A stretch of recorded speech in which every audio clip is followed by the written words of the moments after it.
Сәлем достар, қалдарыңыз қалай? Бүгін біз сіздермен бірге қонақ келіп қалған жағдайда қонақтарыңызды ұялмай күте алатындай жылқының етінен дайындалған қуырдақты дайындауды үйренетін боламыз. Менен оригинал рецепттерді үйренгілеріңіз келсе, менің каналыма тіркеліп, лайк басып, комментарий жазуды ұмытпаңыздар. Біздің қуырдағымызға қажетті заттар ол сұйық май. Мен қуырдаққа тұздалған еттерді қосамын. Мінекей менің тұздалған еттерім қара бұрыш және де тұз. Жылқының іш майы қажет болады. 1 штук үлкен пиязымыз, сәбіз, картошка, жылқының жүрегі, бауыры, өкпесі, бүйрегі, чеснок, лавровый лист және де қыста сақталған болгарский перціміз қажет болады.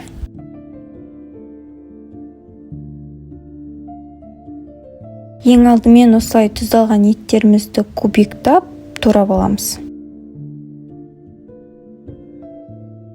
Плитамыздың үстіне қазанымызды қойып, сұйық майымызды құйып, жақсылап қыздырып аламыз. Пиязымызды, яғни жуамызды осылайынан жіңішке етіп турап аламыз. Қызып тұрған майымыздың үстінен осылайынан бір шақ жуамызды салып, жақсылап қызартып қуырып аламыз. Келесі этапта іші майларымызды салып, оны да жақсылап қызартып қуырып аламыз. Іші май ол пайдалы әрі тойымды астардың бірі болып табылады. Қуырдағымызға да ерекше дәм береді.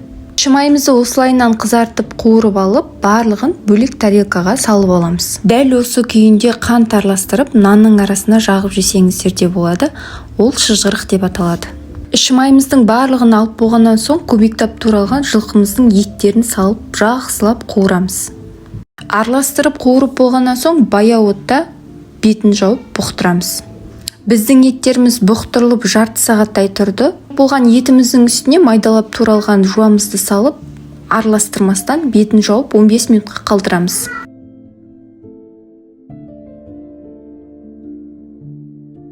Осы 15 минуттың ішінде жылқымыздың жүрегін, бүйрегін, өкпесін осылайынан кубиктап турап аламыз. Бауырымызды бөлек алып қоямыз, себебі ол тез ақ піседі. Етіміз пісуіне 30 минут қалған кезде бірге араластырып салып жібереміз. Бұқтырылып тұрған етіміздің үстіне жаңағы турап алған жылқының бауырын, өкпесін, бүйрегін салып, жақсылап араластырып, 30 минутқа бетін жауып, баяу отта пісіріп аламыз. Сол аралықта біз чесногымызды майдалап турап, бұқтырылып тұрған етіміздің үстіне салып, бетін жауып, бұқтырып қоямыз.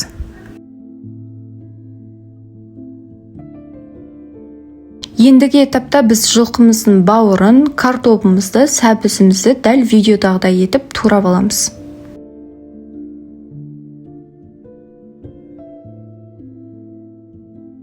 Бұқтырылып тұрған етіміздің үстіне дәміне қарай бұрышымызды, лавровый листімізді, домалақ қара бұрыштарымызды, тұзымызды салатын боламыз.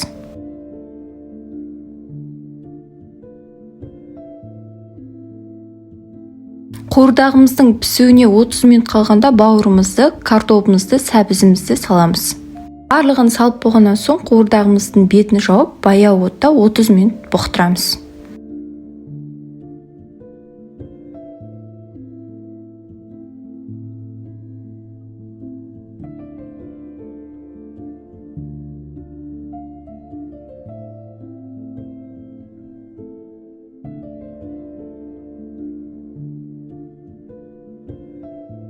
Мінекей біздің дәмі тіл үйретін қуырдағымыз дайын болды, достар. Сіздер де дайындап көріңіздер. Ұнаса лайк басып, комментарий жазуды ұмытпаңыздар.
Қайырлы күн қыздар, бүгін біз сіздермен бірге ауызашарға осындай қолдың кеспесін дайындауды үйренетін боламыз.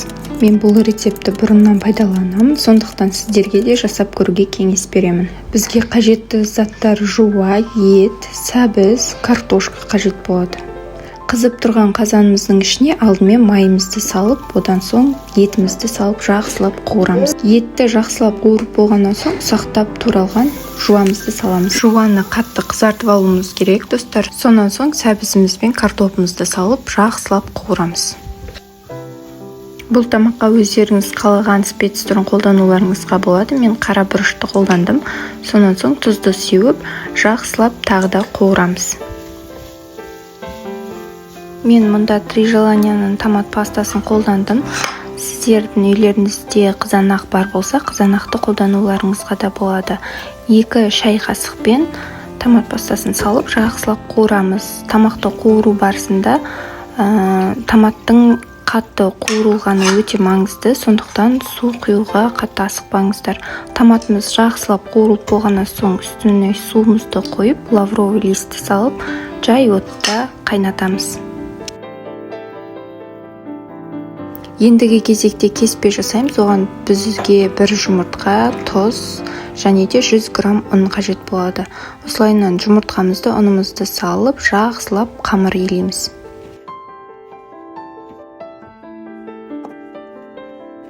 Мінекей біздің қамыр дайын болды. Осындай тығыз, қатты болып елену керек. Бетін жауып 15 минутқа тұндырып қоямыз. 15 минут өткеннен соң қамырды тағы елеп 15 минутқа тұндырамыз. Мінекей біздің қамыр дайын болды. Енді жаю процесіне келеміз. Алғашында ұнды көбірек сеуіп, осылайынан ретке келтіріп жаямыз. Дәл видеода көрсетілгендегідей қамырдың ортасын көп баспай, екі жағын көптеу басып, қамырымызды үлкендеу етіп жайып аламыз. Дайын болған қамырды 4 бөлікке бөлеміз. Кесілген қамырларды бір-бірінің үстіне қойып, орап шығамыз.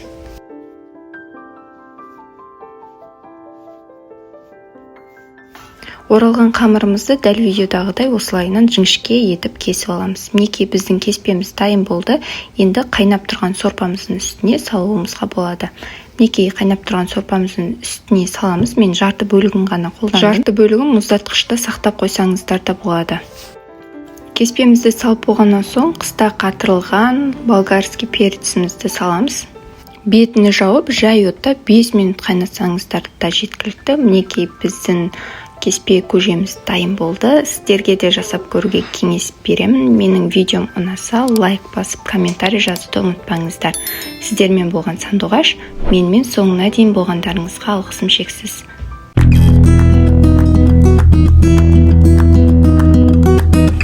Баршаңызға қайырлы күн достар, менің каналыма қош келдіңіздер. Бүгін мен сіздермен бірге дымлама тамағын жасаудағы өз нұсқаммен бөлісетін боламын. Міндетті түрде сіздерге осы тағамды жасауға кеңес беремін. Себебі өте дәмді, ерекше витаминге бай әрі оңай жасалынатын тағамдардың бірі болып табылады. Осындай оңай рецепттер қажет болса, міндетті түрде каналыма тіркеліп, лүпіл басып, пікір жазуды ұмытпаңыз. Бізге қажетті заттарды мен видеоның астындағы описание бөліміне толықтай қалдыратын боламын. Мен жылқының етін пайдаландым. Сіздер сиыр етін пайдалансаңыздар тіптен жақсы болады.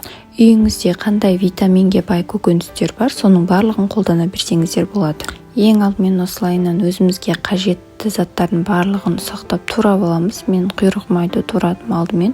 Менде жылқының еті болғандықтан тез пісу мақсатында осылайынан ұсақтап турадым. Сіздерде сиыр еті болса, оны үлкен етіп тура берсеңіздер болады. Келесі этапта жуамызды осылайынан жіңішке етіп турап аламыз. Жуамыз пен чесногымызды бірге қосатын болғандықтан, чесногымызды артынша тураймыз. Келесі көкөністерімізді ірі етіп турай береміз, дәл видеодағыдай. Біз асқабақты қатты жақсы көретін болғандықтан, мен асқабақты да қолдандым. Асқабағымызды да дәл видеодағыдай етіп тураймыз. Келесі картопымызды турап аламыз. Барлық көкөністерімізді дәл видеодағыдай кесіп шығамыз.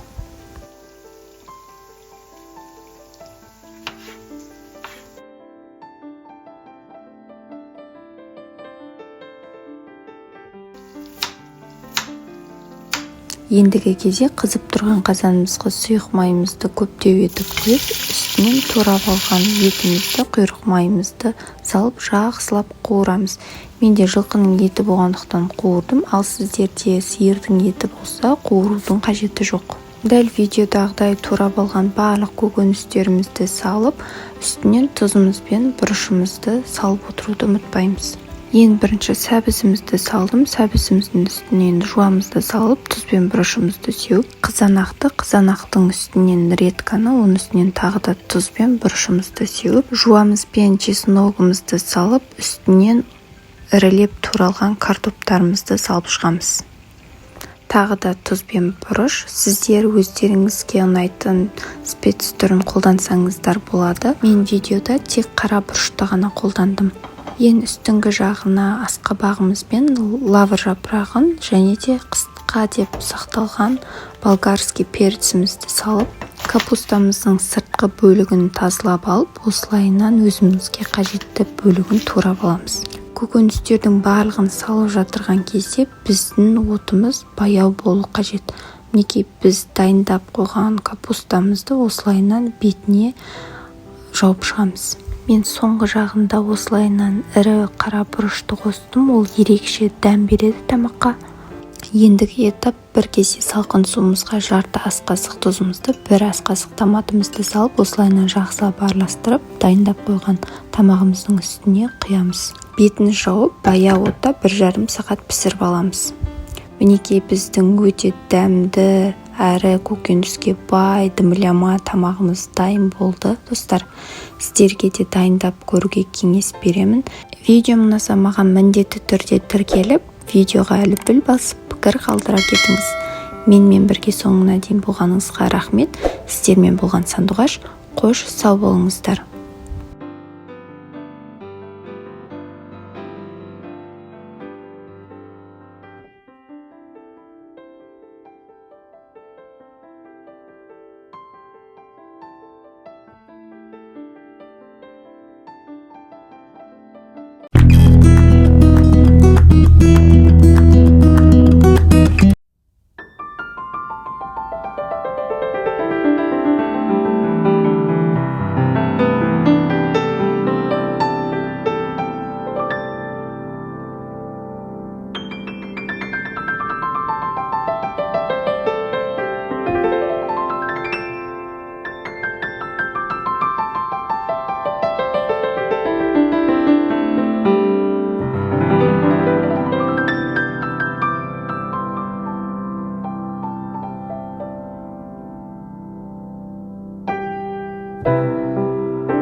Сәлем баршаңызға, менің каналыма қош келдіңіздер. Жиі қайталана беретін күнделікті бір тағамдарды жасаудан жалықсаңыз, осы мампар тамағын жасауға кеңес беремін.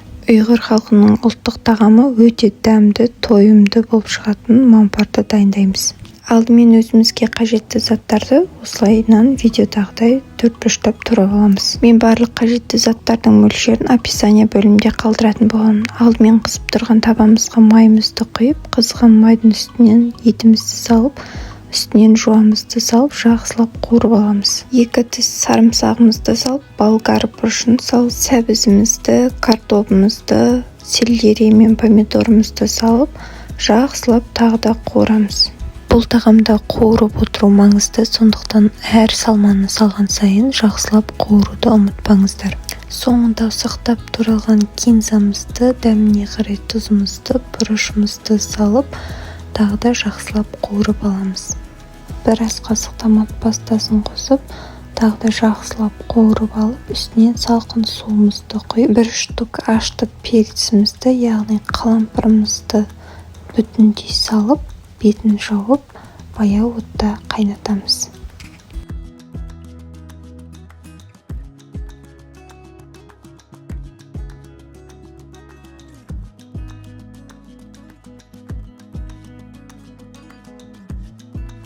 Ендігі кезек қамырын елейміз. 1 жұмыртқамызға дәміне қарай тұзымызды, суымызды салып, жақсылап араластырып аламыз. Оның үстінен електен өткізілген ұнымызды салып, жақсылап қамыр елейміз. Бізде осындай әдемі, қатты, қолға жабыспайтын қамыр дайын болады.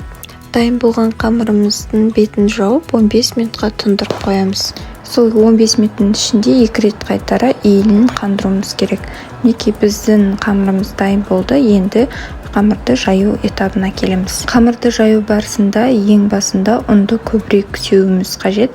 Дәл видеодағыдай ортасына көп ауырлық салмай, 2 шетіне ғана ауырлығымызды салып, қамырымызды дөңгелек етіп жайып аламыз. Қамырымыздың соңына келгенде ұнды көп сеппеуге кеңес беремін. Себебі сорпаға салған кезде сорпаның түсін өзгертуі мүмкін. Дәл видеодағыдай оқтауымызға қамырымызды орап, осылайынан 2-ге бөліп аламыз. Мен тек 1 бөлігін ғана қолдандым. 1 бөлігін морозильникке қатырып, басқа кезде қолдансаңыздар болады. Осы бөліктің өзін 4-ге бөліп, 4 бұрыштап қамырымызды турап шығамыз. Мінекей бізде осындай 4 бұрышты әдемі қамырлар пайда болды. Біз оны бөлме температурасында бетін ашық күйінде жарты сағатқа қатырып қоямыз. Қатырылған қамырларымызды қайнап тұрған сорпамыздың үстіне осылайынан біртіндеп салып шығуымыз қажет. Қамырымыздың жартысын салып болғаннан соң осылайынан жақсылап араластырып, 2-ші бөлігін тағы да біртіндеп салып шығамыз. 4 бұрыштап туралған мампарымызды салып болғаннан соң бетін жауып, баяу отта 10 минутта пісіріп аламыз. Мінекей біздің мампарымыз дайын болды, достар. Ең соңында бүтіндей салынған қызыл ашты бұрышымызды алып тастаймыз.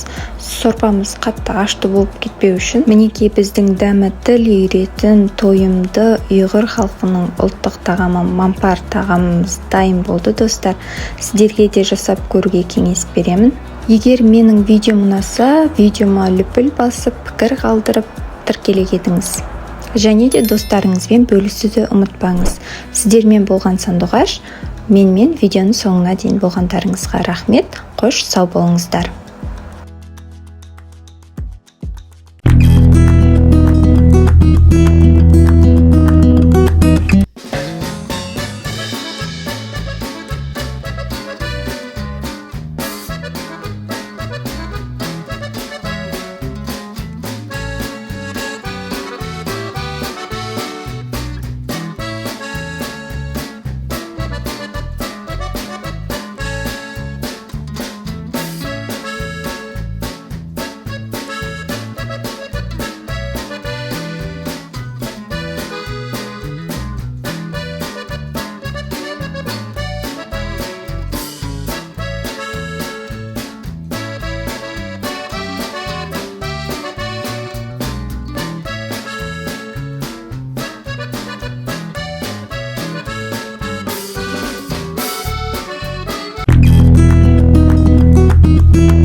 Thank you.